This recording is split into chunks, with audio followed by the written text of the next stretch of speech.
One of the many questions we get asked in the cannabis packaging industry is, what about minimums? I've heard that you have to order 25,000, 20,000 bags. Well, the answer might surprise you. The technology and the abilities for manufacturers to print very low quantities, you might be shocked, can be as low as 1,000 as a common quantity. So 1,000 bags, this is 500 bags here. So just double this amount and you've got product in your hands.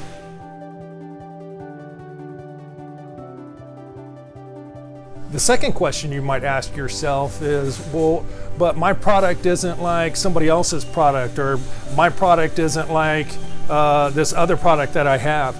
Well, that's where your vendor, your supplier, would be, if they're good and professional and have a lot of experience and knowledge, they're going to be able to answer and help guide you through what type of barrier bag you need, maybe what size, but specifically the makeup or the physical attributes of what a barrier bag needs to be for your particular product, your packaging in the cannabis industry. Another question you might ask yourself is, well, what about production time? How soon can I actually get the barrier bags in my hands? And because I've got a new crop of cannabis or whatever, the candy, whatever product it is that you're packaging, you need to have it. Well, there are suppliers, vendors out there that can get it to you in 2 weeks. And that is, once the item is signed off on and ready for production, you've got it in your hands in 2 weeks.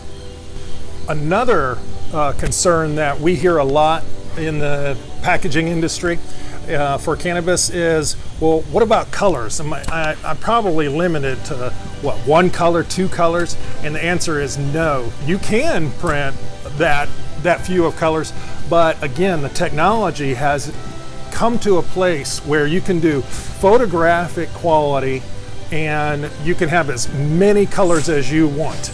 It's incredibly detailed. I mean, it's picture perfect. It's like a piece of artwork.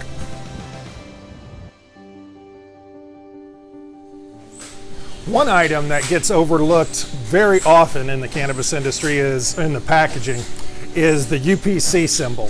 So, you know, the universal price code, the barcode, that's almost becomes an afterthought, and a lot of people don't even know where to even get something like that.